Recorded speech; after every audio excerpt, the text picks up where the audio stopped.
ખિસ્સું ખાલી હોય તો પણ મેં ના પાડતા નથી જોયા.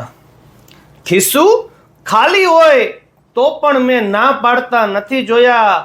મેં પિતાથી વધુ શ્રીમંત આ દુનિયામાં કોઈ વ્યક્તિ નથી જોયા. તો આજે છે તારીખ 16 જૂન 2024 એટલે કે ફાધર્સ ડે. તો મારા તમામ ગુજરાતી ભાઈઓ બહેનો વડીલો તેમજ નાના નાના ભૂલકાઓને ફાધર્સ ડે ની હાર્દિક શુભકામનાઓ. એક પિતાની કિંમત શું હોય છે એ તો જેને પિતા ગુમાવ્યા હોય ને એને જ એની ખબર હોય છે. હા, પિતાના શબ્દો કદાચ લીમડાના પાન જેવા કડવા હશે, પણ સાહેબ લીમડાના પાનનું ઝાડ જેટલો છાયો આપે ને એટલો છાયો બીજો કોઈ નથી આપી શકતો. માં વિશે તો ઘણા કવિઓએ લખેલું છે અને ગાયેલું પણ છે, પણ ક્યાંક આની અંદર પિતાની લાગણી ક્યાંક ને ક્યાંક સંતાઈ જાય છે. માં જે રહી ને એ પોતાના સંતાનને કેડમાં તેડે. નાનો હોય ને એટલે છોકરાને કેડમાં તેડે કે હું જે દુનિયા જોઉં છું ને એ તું પણ મારી નજરે જો. એટલે એના છોકરાને કેડમાં તેડે. પણ પિતાનો છે ને વિચાર કંઈક અલગ જ હોય છે.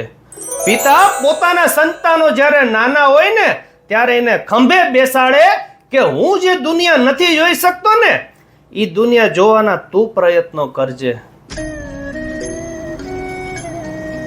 સાહેબ પિતા વિશે તો જેટલું બોલાય એટલું ઓછું છે. કારણ કે ઘરમાં નાનું મોટું ફંક્શન હોય અને બહાર હોટલમાં કે સારા રેસ્ટોરન્ટમાં જમવા જવાનું હોય ને એટલે બધા જલ્દીથી તૈયાર થઈ જાય, પણ એક વ્યક્તિ ના પાડ દે કે મને આજે મજા નથી, તમે જમી આવો, તો એ વ્યક્તિ છે પિતા. અચાનક જ બહાર ફરવા જવાનું થાય, સારા હિલ સ્ટેશનો હોય, સારા રિસોર્ટ્સમાં ફરવા જવાનું થાય અને બધા રેડી થઈ જાય, પણ એક વ્યક્તિ ના પાડ દે કે મારે આજે થોડું કામ છે બટા, તમે જઈ આવો, તો એ વ્યક્તિ છે પિતા.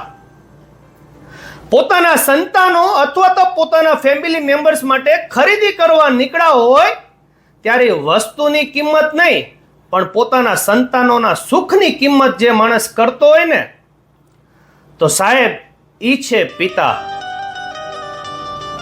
હા, અરે સાહેબ પોતાની દીકરીની વિદાય વખતે સાવ શાંતિથી ખૂણામાં એકલો બેઠો જે વ્યક્તિ રોતો હોય અને પોતાનો કાળજાનો કટકો એટલે કે દીકરી મળવા આવે અને ત્યારે પોતાના આંસુને છુપાવીને ખાલી એટલું કે સુખી થાજે બટા અને કંઈ પણ કામ હોય ને તો તારા બાપને પેલા ફોન કરજે, તો ઈ છે પિતા. અરે પોતાના ફેમિલી મેમ્બર્સ બ્રાન્ડેડ વસ્તુ પહેરી શકે, બ્રાન્ડેડ શૂઝ પહેરી શકે, બ્રાન્ડેડ કપડાં પહેરી શકે તેના માટે સતત મહેનત કરીને પોતે સાદા કપડાં અને સ્લીપર પહેરીને ચલાવી લે ને તો ઈ છે પિતા. અરે સાહેબ પોતાના સંતાનો શાંતિથી એસીમાં સૂઈ શકે તેના માટે દિવસ રાત આ પિતા મહેનત કરતો, ના જોવે તડકો, ના જોવે ટાઢ કે ના જોવે વરસાદ, સતત 24 કલાકમાંથી મેં તો 18-20 કલાક મહેનત કરતા પિતાને જોયા છે. પરંતુ આજકાલના છોકરાઓને આ પિતા ગમતા નથી.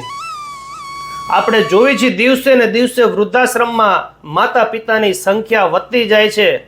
પણ એક વસ્તુનું યાદ રાખજો, જે ઘરમાં વડીલોની સલાહ લેવાતી હોય ને સાહેબ એ ઘરમાં કોઈ દી વકીલોની સલાહ લેવી નથી પડતી. તમને તમારા બાપની કિંમત ત્યારે થશે જ્યારે તમારા પિતાની હયાતી નહીં હોય ને ત્યારે જ થશે. તો મહેરબાની કરીને કોઈ પણ પિતાજી ઘણા કહેતા હોય કે મારા પપ્પાને બોલતા નથી આવડતું, ઘણા લોકો એવી ગિલ્ટી ફીલ કરતા હોય હોટલમાં જમવા જાય ત્યારે કે મારા પિતાજી ગોબર વેડો કરે, મારા પિતાજીને જમતા નથી આવડતું, અમને શરમ આવે છે.